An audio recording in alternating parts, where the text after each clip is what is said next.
Are you ready for your next big move? Well, your next big move is ready for you. If you are ready to pack your bags or unpack them and get there, don't go anywhere. Job, relationship, friendship, whatever it is, are you ready for that next move? Be right back. You can do it. Don't stop. Ed Montgomery. Come on. A new way of thinking.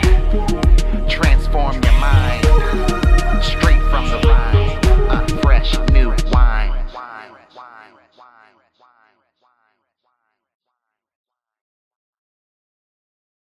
I know you are ready for your next big move, and I am Ed Montgomery, aka Dr. Ed, ready to help you make it. I'm going to show you what you can do. At least what? 2 or 3 things you ought to be able to do to make that next big move. I can get to 3. I'm going to try and get to that 4th one if I got enough time to do it. But listen, let's start off right here. We're in 2026 now. This is our first show for 2026. This is Fresh New Wine. This is what we call it. And wine is about crushing grapes. And most people think when the grapes are all nice and juicy, that's the best year of the wine. But actually, the best year is when the grapes are a little scarce, when they're not so juicy, when it looks like you don't want this wine. But the concentration inside of that grape itself makes it appealing when you finally crush them. So your toughest moments in life can bring you the best vintage ever. That's why we're here. This is what we're talking about. You are about to make a move in 2026. As a matter of fact, I've been talking to people, especially during December of last year, and people were asking me, well, what did you do for the holidays? Where did you go? What was exciting? They said, how was Christmas? And I said, I didn't do anything. They said, well, where did you spend your time? I said, actually, I had dinner with family, actually Christmas Eve, but Christmas, I didn't do anything. Wound up New Year's, didn't do anything. New Year's Eve, didn't do anything but listen to the folk pop firecrackers all night long. But I thought about what happened, and I thought about here's what I did. And I am willing to bet some of you did this too. Reflect. Right. Just take a moment and take your time and look back on what happened on the year of 2025. Now, 2025, 5, 6, 7, 8, 9. You take that 22, that 2, 2, and 5. You got the number 9. And the number 7, of course, we understand is closing the books on something, completion, things of that sort. The number 8 is the beginning of new beginnings. But you don't experience the beginning of new beginnings until the 9 comes along, which is 2025. So all of 2025, we were experiencing the newness of new beginnings. We were discovering new things. Now we're in 2026, and that's a 2, 2, and a 6. That equals a 10. So the 10, where we are right now, is manifesting the 9 of last year. And so the 9 of last year, 9 is a number of foundation, a number of founders, a number for beginners, a number for going and building your facility on a strong foundation. And that's what you were doing last year.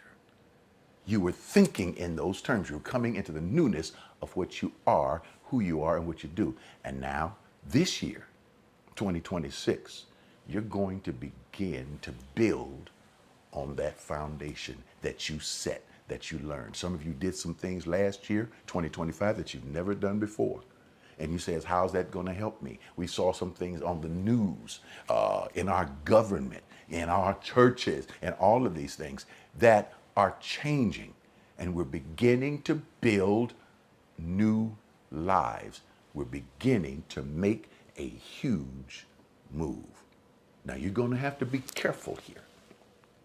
I'm going to tell you three things that you must know. You cannot get away from this. You must know these three things if you are going to survive this big move.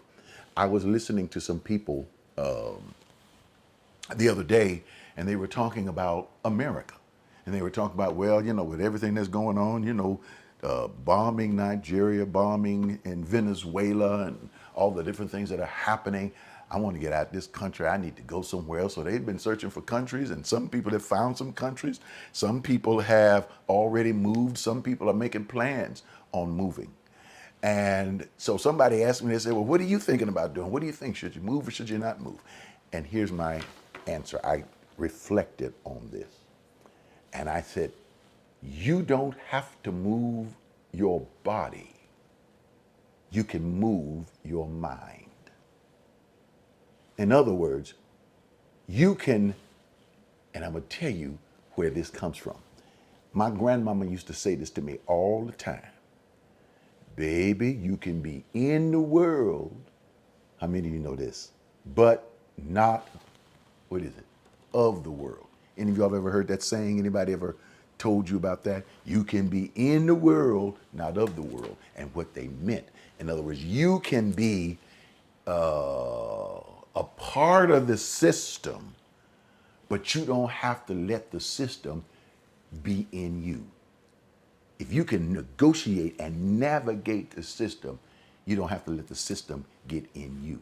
We hear about racism. We hear about that whiteness is a type of social construct. We call it a type of system that is in America itself. Is America racist? Is America not a racist country? All of these things people, throw at us. But here's the thing.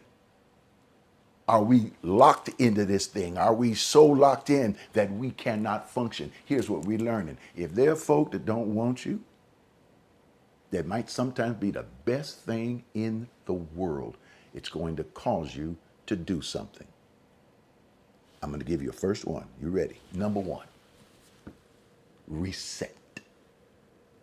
I like that word for 2026. I like this word, reset.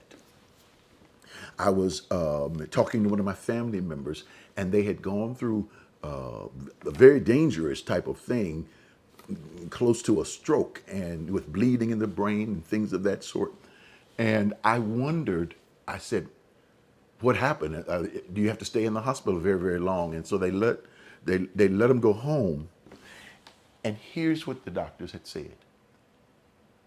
They said, if you were to talk in layman's terms, it's almost like the brain resetting itself.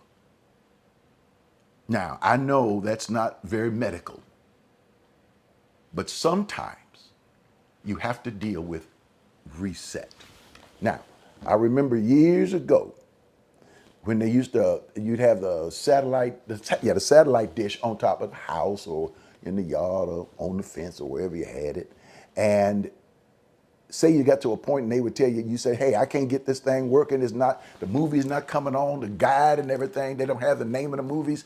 And the people on the other end of the phone would say, well, you're going to have to press reset. And you didn't want to press it because you knew what would happen once you press reset. Well, is there anything that, no, you're going to have to reset it.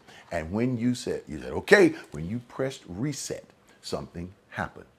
The thing just went blank, and then it started twirling, and then all of a sudden it said verifying and boop, boop, boop, boop, and on, and then it turned around and it started resetting.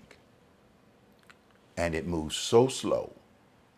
It went to the guide, it went to this, it started resetting, and then all of a sudden the screen went blank.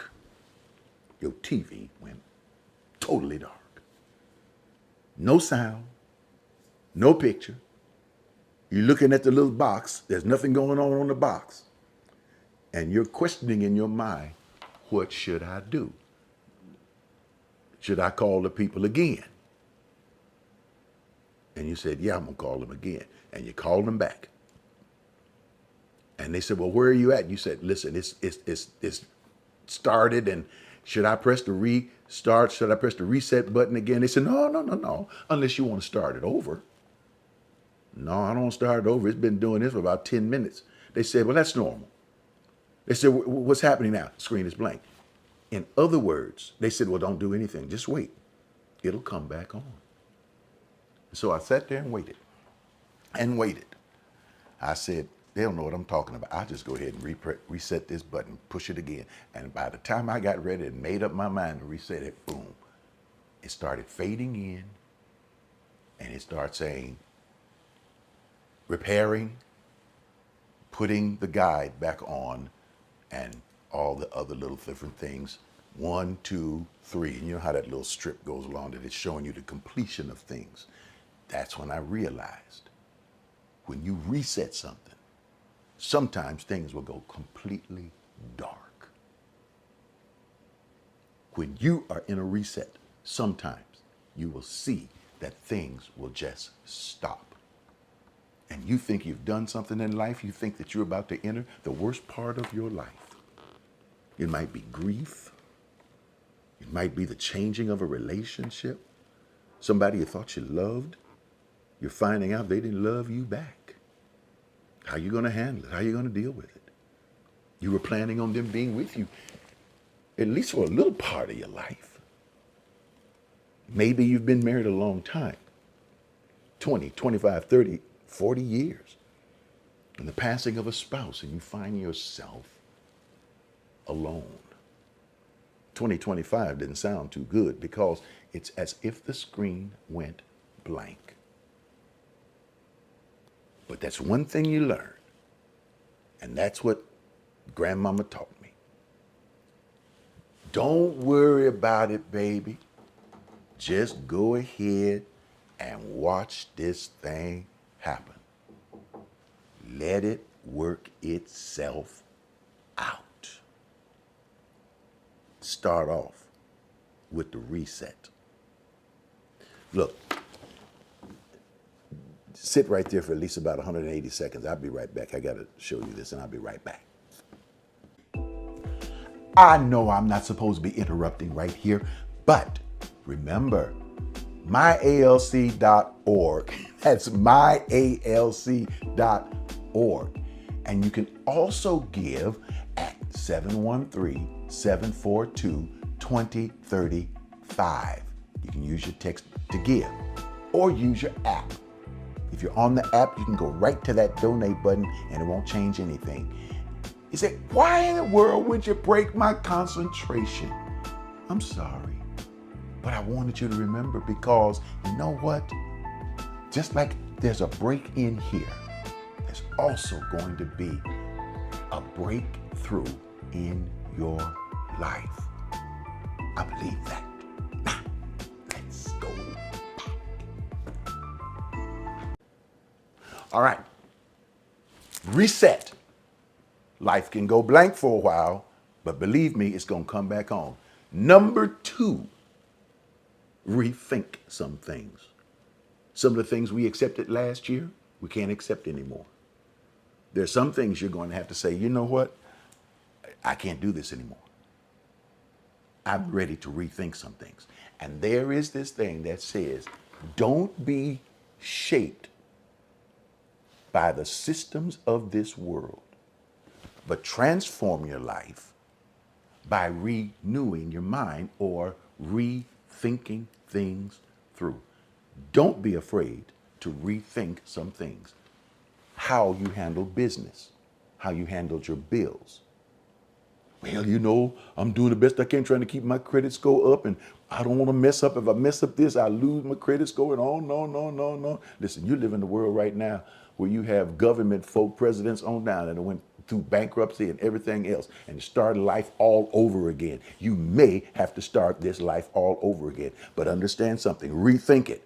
Don't think that this is it because you've made some mistakes in your past and people are saying, well, you can't make those mistakes when people are living through mistakes all the time. You have to rethink. And that brings you also to number 3. Don't allow yourself to be reshaped. Don't be conformed or shaped to this system. Don't let racism shift you or shape you. You say, well, I'm not going to let racism shape. Racism is shaping so many other folk. No, sometimes what they dealing with can jump on you. Don't let it jump on you. Don't let it get so deep in you that you're trying to reflect it and get it away. And therefore you've accepted certain things inside of yourself. No, you know who you are. You have things to do. So reset, rethink, reshape. And I told you I had a fourth one, didn't I? But I don't know. My time is up. I can't get this one out. I can't get this one out. Hello, my friends. I'm Ed Montgomery. You know me, Pastor Ed, Dr. Ed. Thank you so much for doing what you do and contributing from your heart. People think giving comes from the pocket. Never has. It comes directly from the heart. In the world that we're living in right now, so many changes, so many things happening that will make us lose our faith. Listen, I've got to teach more than I've ever taught. Stay online more than I've ever been online. Because it's not just going to be enough to encourage. We're reteaching the faith. That's right, reteaching the faith. Because we have to begin to strengthen the teaching so that people who've never heard this gospel like this before can hear it and continue to move on. So when you give, you're pushing me and telling me and challenging me to keep going forward. Take a moment, go to myalc.org. That's myalc.org, myalc.org, and go ahead and click that donate button. It is safe, it is secure, and not only that, but it only takes just a couple of minutes, maybe even a few seconds for those of you that are already signed up. Or if you want to use your phone, wherever you're watching or however you're watching, you can use text to give. And that's 713-742-2035, 713-742-2035. Or you can go old school and you can write a check and send it in to Abundant Life Center or Ed Montgomery. It doesn't go into my pocket, it goes into our ministry. 772-300, Houston, Texas, 77215. Thank you, ladies and gentlemen, for what you already do. I am praying for you, and I'm praying the best over your gift and over the offering. And I pray that abundance will continue to flow in your life in so many different ways. It'll warm your heart. God bless you.